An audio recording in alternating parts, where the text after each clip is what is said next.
They're some of the deadliest attacks on the Ukrainian capital since Russia launched its full-scale invasion more than 3 years ago.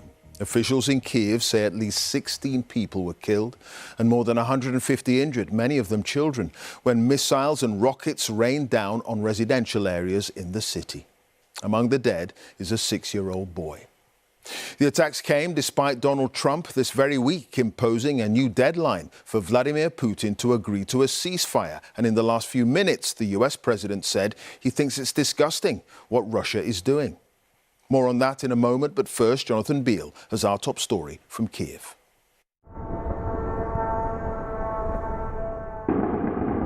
The menacing hum of Russia's harbinger of havoc. Dozens of kamikaze drones flying over the capital in the early hours this morning. Some taken out by anti-aircraft fire, but others, along with Russian missiles, spreading their devastation and destruction.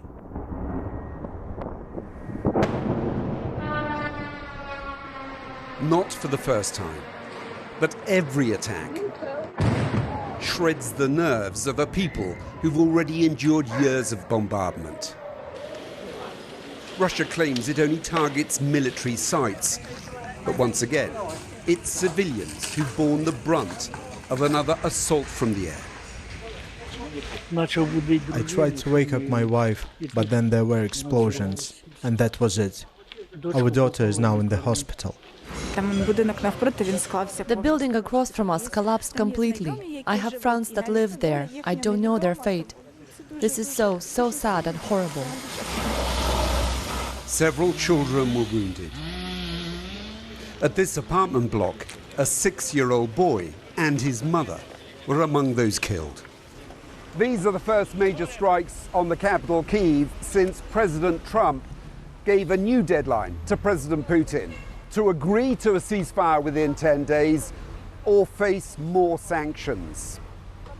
And this appears to be President Putin's answer. Russia keeps launching such attacks even when the whole world is calling on it to stop the war. A war that Russia started, a war that Russia keeps dragging on. And the war on the ground grinds on too. Russia claiming to have taken another town in the east. Ukraine insists its forces still cling on to Chasiv Yar. It's already clear more sanctions won't be enough to stop President Putin. Jonathan Beale, BBC News. Well, Jonathan mentioned there that deadline from President Trump, and it's not the first one he's set for Russia to agree to a ceasefire in late May. He appeared to set a 2-week deadline for Moscow to end the war. Then in mid-July, he threatened Russia with severe tariffs if a deal wasn't reached within 50 days. Now, on Monday, he shortened that deadline to 10 to 12 days. Gary O'Donoghue is live in Washington with more on this. Is there a sense, Gary, that these deadlines are proving a little bit meaningless for the Kremlin?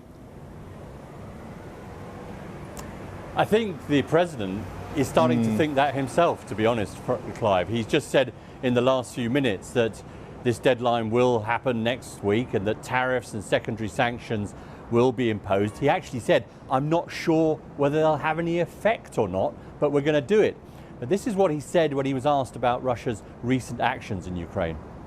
Russia, I think it's disgusting what they're doing. I think it's disgusting. This is Biden's war. It's not my war.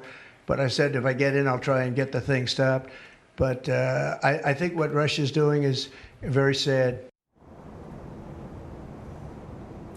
Now, the other thing, Clive, is that in the last few minutes, the president has announced that Steve Witkoff, his envoy, will go to Russia after he's finished in Israel and Gaza. We're not sure what he's going to try and achieve. There doesn't seem to be many ideas about ending this war that President Trump said he would do in the first 24 hours of his administration.